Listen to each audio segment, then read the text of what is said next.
Recorded live with little or no editing. It's Defense Up Cosmic Crucible Edition. I'm Run7. How you doing? Today we're going over Abe the Conqueror's defense, and as you can see, it's a doozy. I had Jgiusti in my cans this morning helping me out going through this.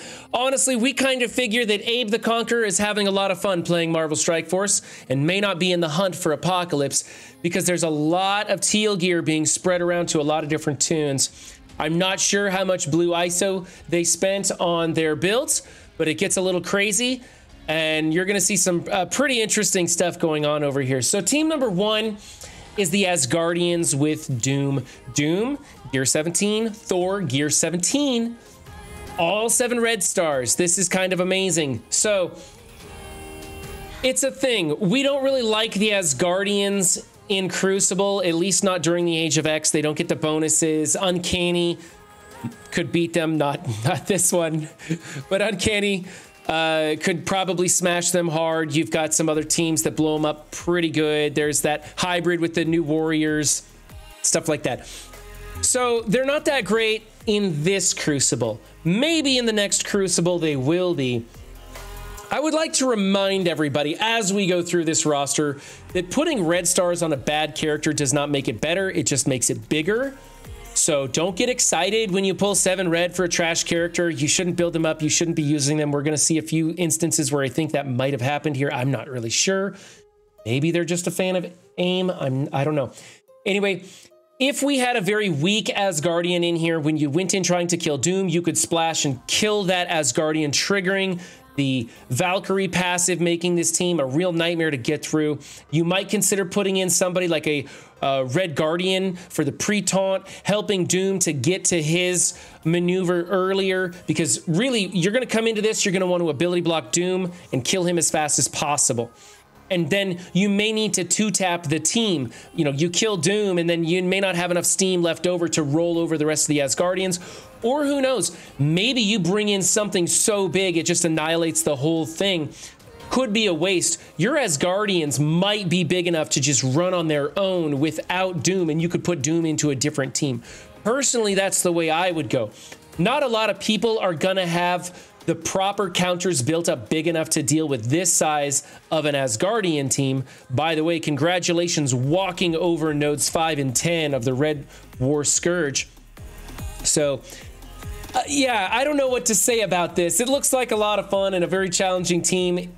Everything is beatable. This isn't stopping anything. It's probably just calling a huge team to come in and blow that Doom up and hopefully have enough steam left over to roll over those Asgardians. If you can, blow them all up in one, that sort of thing. I'm kind of thinking Eternals with Doombots being on the field. You might be able to double tap, blow things up that sort of way. Not really sure. The ISOs on this team are fine. I just think maybe we could probably just go Asgardians in one and put Doom with a different team. For me, in the way I play, being on the hunt for Apocalypse, I think this is incredibly wasteful with the teal gear.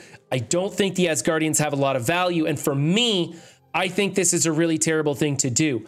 However, if you enjoy this, if you're having fun playing Marvel Strike Force, you're doing it right. And if Abe the Conqueror is having fun with this, then I gotta say it's pretty cool, and I'm gonna give him a B for it. So, but for me, this is kind of an F. All right. Let's go to team number 2, if I can get my tabs to work. Here we go. Team number 2 is a Marauder team. Again, we have teal gear on the Marauders. The Marauders are old news. The worst part about this is Emma is in here. Emma is a highly valuable character used all over the place. And to waste her on her team, the old Marauders with Madeline Pryor, this team, it's junk. S.A. Kestrel's gonna roll this. Lots of gear investment again. Huge red stars, cool team and all. Not something you really wanna be using in Crucible. This is a filler defense. I think that they should take out Emma and use a hero mutant in here. Maybe throw in like a Wolverine or something for a little bit of added damage. You get those regeneration, the revive removal thing.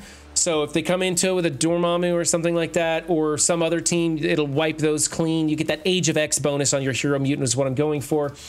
Striker on Sinister is a no-go. I like him as a healer, Emma as a healer or a skirmisher. We use her as a skirmisher all over the place. If you're just building Emma, build her as a skirmisher. You're going to get more value there. Skirmisher on Strife is fine. Raider on Sabretooth is fine. Skirmisher on Madeline Pryor, I don't really like. Yeah, it gives her the focus boost, but I kind of like her as a striker. This team lacks damage. Sabretooth is the only damage dealer in here, and it's kind of meh. So that's that. You could also, I don't know. I think Abe should get rid of this team and try something different. And I think it was, again, another waste of that gear. However, it's going to make a good war defense. Something in war, I guess. I don't know, but it's terrible in Cosmic Crucible. So for me, this is a very low scoring team. For Abe, I'm going to give it a C-. I really don't like those ISOs. The placement on it is fine. Team number 3. Okay, so this is a super powerful team, but it's just gonna have something big called into it. So Team 1 and Team 3 now have big callouts to something like some sort of an Eternals combo, or a Tangled Undying thing, or a Unlimited would probably go into these teams pretty well. This is just gonna get smashed. It's kind of overkill, and you could spread your defense out better. There's like 2.5, 3 teams right here. So you could make an Eternals comp, you could make a Tangled Web comp, you could throw Dormammu in on offense where he's going to be better off when you can control him and put that stun in just the right spot to shut somebody down. So for me, this is just really terrible. Again, we've got teal gear on Icarus. I'm not going to put, you know, G16, G17 on, well, I guess I have 16 on him, but I'm not going to go G17 on Icarus until I have Apocalypse in my pocket. So that seems like a waste. I see a theme. It seems like anytime Abe got 7 red stars on a character, they push hard into their gear. And I think that's terrible. Over here, we have Weaver in yellow gear or gold gear, and we have 99 in the teal gear. What's going on there? 99's only got 3 red stars. The Weaver's 6x7. That's crazy, man. Get your Weaver going. Also, I like Weaver as a striker. There's a case to be made for using her as a skirmisher and some niche maneuvers. If you're building Weaver and you got to go with one ISO choice, it's striker. Skirmisher on 99 is fine. Some people like Raider for Crucible. Some people like Skirmisher for all sorts of things. Either way, I don't care. I'm not going to dock somebody for that. The rest of the ISOs are fine. This Weaver is a travesty. It hurts my feelings. Okay? Build up Weaver, not Icarus. Icarus is great and all, but too soon, man. Again, I think this is a huge waste of investment for going for Apocalypse. But if you're having fun, man, I bet that Icarus double taps on everything. So, is what it is. For me, I don't like this. I think it should be broken up into 2 or 3 teams. And for Abe, I think it's also a bad choice. It's the wrong ISO class for Weaver, and it should also just be broken up into 2 or 3 teams for his roster. So yeah, it's just really hard to grade these, man. Okay, team number 4 is the Underworld team with a Gear Tier 17 X23. I really hope that the rest of the X-Force team is not Gear Tier 17. Because I like X23 and all, but this hurts. This hurts. Again, we have 7 red stars all over the place. It's a monster team. It's super fast. Zemo's going to be removing lots of effects, deflects, all sorts of stuff, throwing out an ability block. You've got blinds coming out there. X23 is going to get a speed boost because this team is so powerful and fast out of the gates. We have Kingpin. Kingpin should be moved into the middle. I think it should go Zemo negative, Kingpin, X23, and then Taskmaster, because you want your Kingpin to get hit so he gets a little bit of a turn meter thing right there. Oh my God, an 18 nose today. Again, I don't know even what to say about the gear tier. This is just an absurd investment for me. I could never bring myself to do this. This is a luxury team to begin with. And X23, not many people at all have X23 in the teal, let alone gear tier 17. So, cool comp, great ISOs, placement could use a tweak. So for Abe having fun, I'm gonna go A-. For me, this is not good. This is a C- because it's such a waste of investments in that X23. Okay, here's a team I hate. It's the AIM team. Like, what is this? Why did we go teal gear on Graviton? 7 red stars, okay, big deal. He's still a terrible character. 7 red stars on Doc Ock, and that's all right, except Doc Ock's a striker? No, Doc Ock needs to be a healer everywhere all the time, and Doc Ock shouldn't be on the outside. He gives deflex to adjacent, so let's move him in the middle. I know there's lots of adjacency going on with the AIM team, but I feel like Doc Ock's being wasted, so either swap him out with a different AIM member, or I don't know what. This whole team is trash filler. It's gonna get beat by almost anything. It's no good.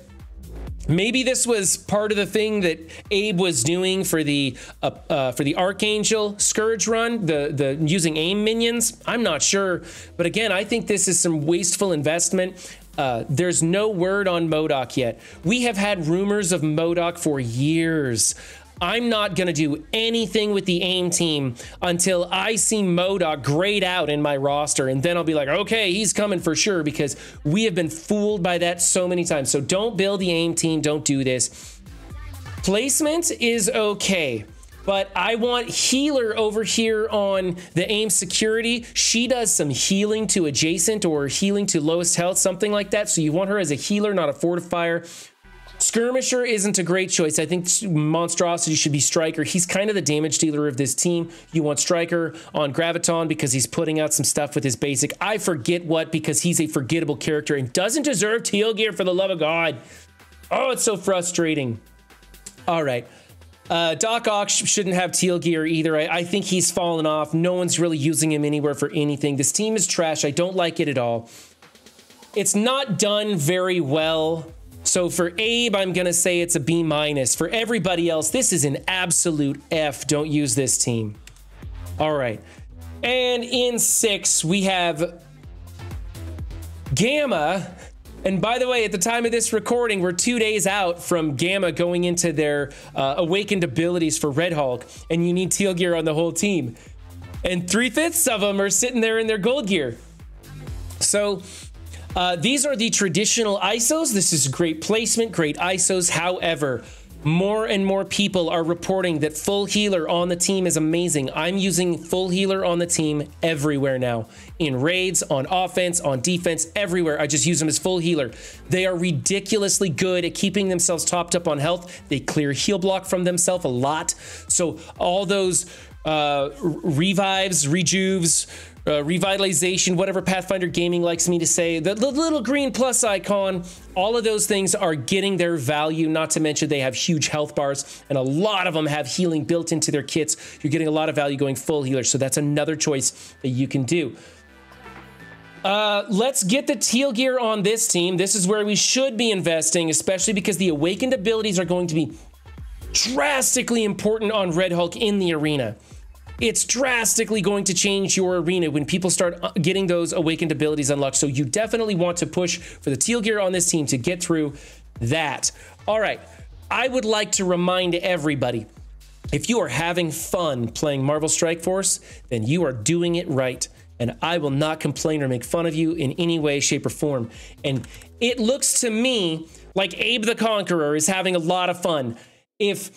I mean, I don't know what they're doing, but they're definitely having a lot of fun when they do it. So Abe, congrats, man. Some of these teams are just going to be crazy nuts and very difficult to deal with. So I hope you are enjoying yourself. I hope some of these tips helped you, and I hope some of these tips help the viewers go through and see what you can and should not do and other things. But it was a lot of fun discussing this one, so I appreciate that. Remember, guys, don't just have a good game, be good to yourselves and others too, and I will see you next time. Bye.